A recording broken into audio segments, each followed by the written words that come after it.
Ça sent le débat apophagie. Ok, pour ne pas monopoliser la parole, je vous remercie. D'abord, je souhaitais donc féliciter le public d'avoir organisé cette rencontre. Je pense que réellement parler des États-Unis d'Afrique, c'est carrément, pour ma part, c'est juste un avis personnel. Ce n'est qu'un mythe dans la mesure où, en se basant sur deux points, c'est-à-dire les institutions qui sont censées donc amener, on va dire, l'Afrique vers une union ou un État ou des États, on va dire, fédérés, ne sont qu'un leurre, dans la mesure où, en fait, dans leur objectif, on remarque et on le lit très bien. Le premier objectif de l'UA, qui était anciennement l'OEA, était simplement donc de garantir ou toujours de fixer les frontières qui avaient été, on va dire, dessinées par le colon.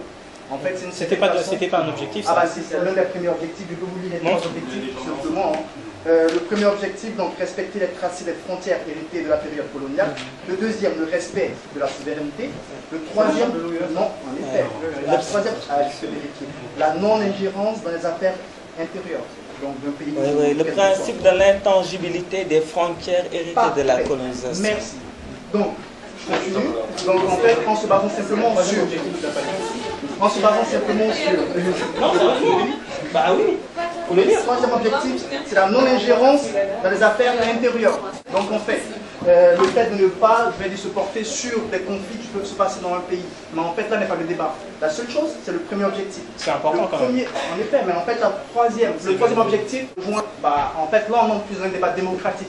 Est-ce que l'OUA a, on va dire, un pouvoir de s'immiscer dans les affaires étrangères ou de régler les conflits dans les pays ou pas. Ça c'est autre chose, voilà, c'est de l'ingérence dans une politique. Là on est plus sur un processus ou sur une idée des États-Unis d'Afrique. Donc en fait, sur cette idée-là, sur le premier objectif, on remarque simplement que c'est une institution qui a été mise en place par le colon, en guillemets, pour simplement, on va dire, bloquer ou en fait être le garant de ses intérêts lorsqu'il n'allait pas être là. Le simple fait, en fait, si aujourd'hui on parle des États-Unis d'Afrique, c'est bien parce qu'on veut, d'une certaine façon, rallier tous les pays qui sont en Afrique. En sachant que l'Afrique a été, on va dire, partagée d'une certaine façon pour donc, les richesses qu'il y avait dans chaque endroit. Aujourd'hui, se baser ou essayer de se projeter simplement en se disant que voilà, il faut construire des routes, il faut du point économique, et autres, en fait, c'est pas ça le problème. Le vrai point, ou si je reprends un peu ce que chacun a dit, le vrai point, c'est en fait de changer la vision de l'Africain envers l'Africain. En fait, l'Africain reste toujours dans une démarche d'esclave, on dit ce qui est, et beaucoup d'Africains sont esclaves et resteront esclaves et éduqueront ou socialiseront les enfants. Ce que Kizerbo disait différemment en producteurs et consommateurs. Voilà, carrément. Et en fait, l'idée c'est de pouvoir sortir du carton dans lequel on a été mis. Du bloc dans lequel on a été, on va dire, rentré, de sorte à ce qu'on se sente différent par rapport à l'autre. Au fond, on n'est pas différent par rapport à l'autre. Quand mon ami dit qu'on a des cultures différentes, on a des cultures différentes à partir d'un certain point, ou à partir d'un certain moment dans l'histoire. Parce que je ne pense pas qu'on ait fondamentalement eu des cultures différentes de la base de l'Afrique. Je pense que... Non, non, pas du tout. Peut-être après. Je mets juste un peu une petite couche. Je pense qu'il y a eu un moment où on a été amené à avoir des cultures différentes, simplement pour pouvoir se défendre, pour pouvoir avoir, on va dire, une position face à l'attaque extérieure. Et aujourd'hui, si on regarde les mêmes institutions, donc l'UA, qui est censée défendre les intérêts de l'Afrique, alors qu'elle défend les intérêts de ceux qui les ont mis en place, c'est-à-dire des présidents corrompus, simplement, ou qui ont une pression de leur maître, je ne vois pas en quoi on pourra arriver à avoir une unité africaine tout simplement. Voilà. Encore une fois, je remercie aux différents intervenants qui ont dit quand même des choses pertinentes. Et je pense qu'avant de replonger dans le sujet, je voudrais apporter quelques précisions par rapport au... Vous savez, monsieur, dans la salle, il y a les associations, il y a les personnes qui sont venues individuellement, il y a les politiques. Il ne faut pas avoir peur des politiques. Il faut qu'on discute de façon... On est d'accord que là, on va vers le débat. Donc Non, mais parce qu'on essaie d'incriminer un peu les politiques et tout. Moi, je suis fier. J'ai rappelé justement qu'il ne fallait pas s'appesantir dessus. Non, pas du tout. Réalité. Non, mais Laissez-moi oui, je sais. Laissez-moi continuer. Donc voilà. Je pense que si on regarde bien ce qui est sorti de ce débat, ce qui est en train de sortir et tout, moi je vois deux axes en fait par rapport à cette Union africaine. C'est l'axe culturel et l'axe économique. Moi je vois ça. Parce que quand madame l'écrivaine nous parle des valeurs, de revenir à nos valeurs, à la spiritualité et tout, c'est ça la culture. Quand les autres ils parlent de l'éducation, c'est ça aussi la culture. Donc je pense qu'aujourd'hui, il faut qu'on essaie vraiment de se cultiver. Quand je dis cultiver, c'est l'aspect de l'éducation. Il faut que les gens cherchent, il faut que les gens aussi acceptent de ce qu'ils sont et essayent de faire de cela une force.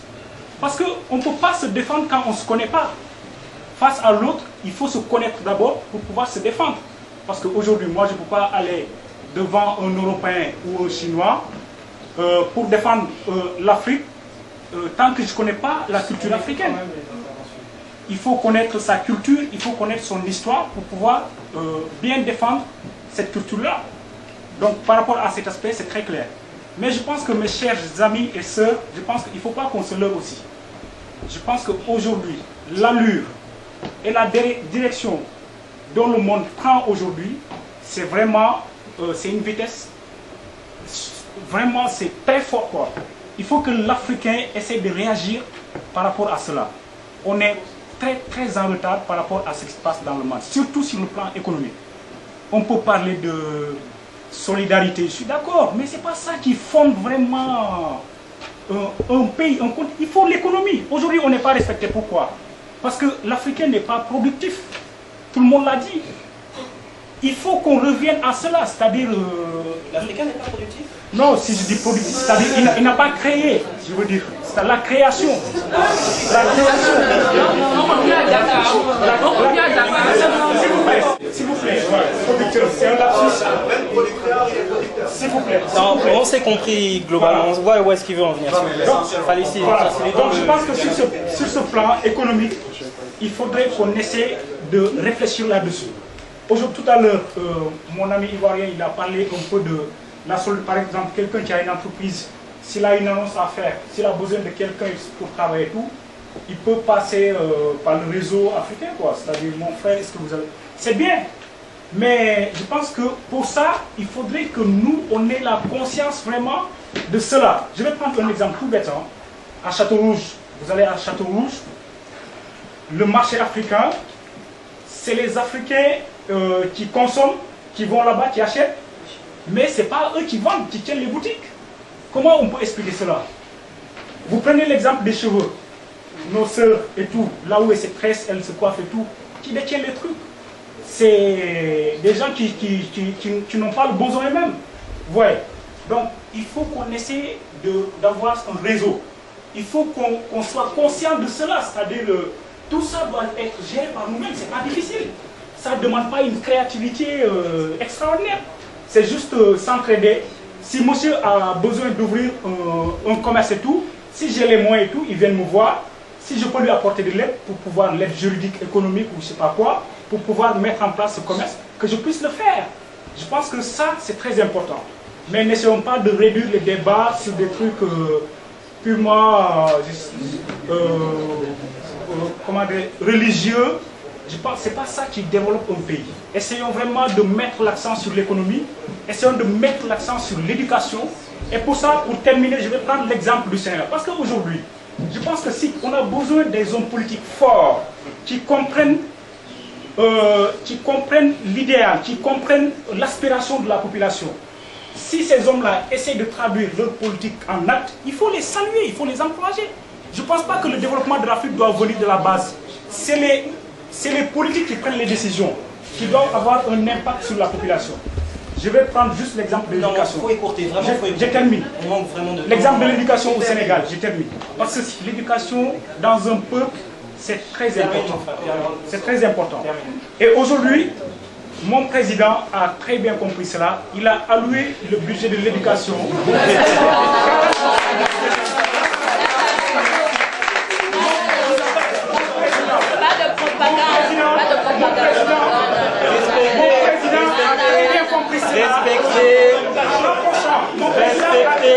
respectez les positions des uns et des autres.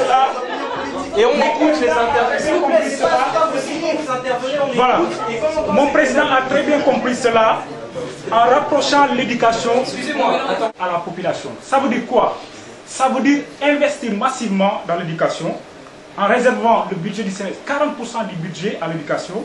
Ensuite, en construisant des écoles auprès de la population. Aujourd'hui, quelqu'un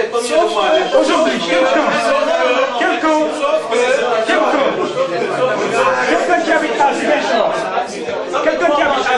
qu'au Sénégal, il n'y a pas de dévolution monarchique. C'est totalement faux. Il n'y en a pas. On n'est pas au Gabon, on n'est pas... J'ai mes positions. J'ai même des positions sur votre président. Simplement, ici, je suis modérateur. Donc, je me garderai de faire certaines réflexions. Parce qu'on est là pour tolérer les positions des uns et des autres et pour écouter et débattre. Donc, mais moi, c'est pas méchant ce que je suis en train de dire. Mais je dis juste que, si jamais j'entends encore des écarts comme ça, et qu'en plus ça va sur mon pays, je vais aussi sortir de mon droit de réserve et puis dire ce que je pense de M. Abdoulaye Wade. Mais je respecte les positions des uns et des autres. Mon frère. On peut revenir sur le sujet qui est l'unité africaine, mythe ou réalité, et la démocratie en Afrique. Moi je pense que l'unité africaine, ils ont pris un départ en élan jusqu'à présent parce qu'il faut faire un peu la comparaison entre aujourd'hui